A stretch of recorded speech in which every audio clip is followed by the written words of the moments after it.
This is the Hidden Killers podcast with Tony Brueski. Featuring author, psychologist, and daily contributor, Shavaun Scott. Rex Heuermann, the man that has been accused of being the Long Island serial killer, the Gilgo Beach murderer. Well, we can all but pretty much say he is the Long Island serial killer and the Gilgo Beach murderer. Same person. Obviously, technically, still innocent until proven guilty. But when you have documents in your basement talking about the murders itself and how not to get caught and all the images, it seems pretty cut and dry at this point. Shavaun Scott, a psychotherapist and author, joining us to discuss what has been your reactions to these new bombshell pieces that have come out. Two other victims I'm not super surprised by, but what we've learned in the documents and the data of Rex Heuermann that he was storing, that to me is even more telling. Very much. Absolutely horrifying.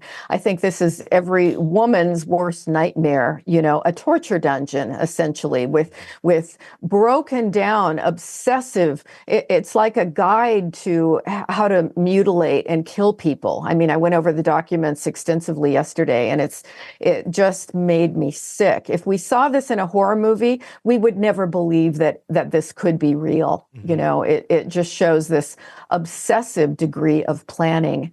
And it's I think one of the absolute, I've talked to sadists before, but it's just one of the most sadistic stories I have ever seen. And it's horrifying. How many years has he been doing this, and how many other women are out there? Because clearly this guy was obsessed. Yeah, I mean, this list, from what we know now, it now expands his reach geographically as to where he was allegedly murdering these women and abusing them. It also expands it timeline-wise. We're going all the way back to 1993 now, which, quite a while, more than 3 decades ago at this point in time. So he would have been in his early 30s, a bit more agile and able to move around. What does seem to have happened from if you look at the writings and the way some of these women were found, just horrifically mutilated and ripped apart. Some of the later victims, though, not so much. I mean, there certainly was a handful of things, but it wasn't as much. I'm wondering if with age, if he started to do less because it was a little more time consuming or physically exerting on him. Mm-hmm. Yeah, one of the things that was in the document was that small women are better. Yeah. And is that just because they were easier to overpower? And yeah, a guy who's as obsessed as this, I would doubt that he took vacations from it. Mm-hmm. I think that there were probably no significant periods of time where he was not engaging in this activity. What makes someone like a Rex Heuermann exist? Boy, we would love to know if there's a formula for it. We know that a third of people who have this kind of sadistic tendency, a third of them have had severe child abuse, not all of them. You do find an increase in head injuries, often in early childhood. So does that change the wiring somehow?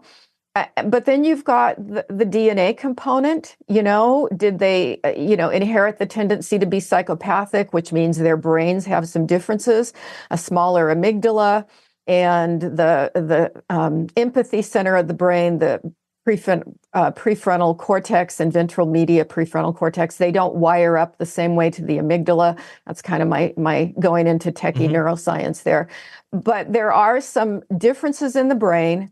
There are differences in their upbringing. Some of them have been bullied. Again, not all. So it's really hard to say there's a formula. It in many ways is a mystery. And the other thing I'll throw in is exposure to violent, sadistic pornography, particularly in children. And I think I'm going to have to get on the bandwagon of this because that's what they found so much of was this torture porn. Yeah. And let's say you have an 8-year-old kid and they're sexually aroused, 9, 10, 11 years old, and then they're exposed to this kind of porn.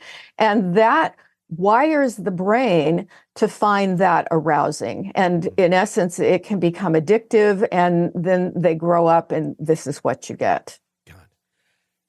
the writings that we saw from him, a methodical blueprint, basically, things in there talking about his checklists and things that he should do next time, get sleep before the hunt, have a story set, and just like you're writing about a recipe or something. I mean, essentially it is a recipe for murder. 100% of what he was creating. And does someone like that not have the ability to go, this is pretty messed up? Like this, No. It's like, to them, it is just as interesting as like, I'm writing a new chicken soup recipe. Yeah, I think this is a person who was taking great pride in his work. He saw this as a brilliant, basically theatrical production. This was the work of his life. It will be fascinating to see what they can find that's been documented by him with video or photographs. Usually people do that. And he had all those, computers and hard drives and all this digital data. And my guess is we're going to find some horrific things on that. It's a sign of someone who was addicted to torture. Yeah. And I think one of the horrifying things is, at least people who knew him very superficially, nobody had a clue that this was the secret world going on. Sick of the ads? We are too. Start listening with no commercials now and get access to all of our episodes in advance of everyone else. Become a True Crime Today Premium Plus subscriber on Apple Podcasts. Search True Crime Today Premium Plus on Apple Podcasts or go to our podcast page and sign up now. True Crime Today Premium Plus. Sign up now.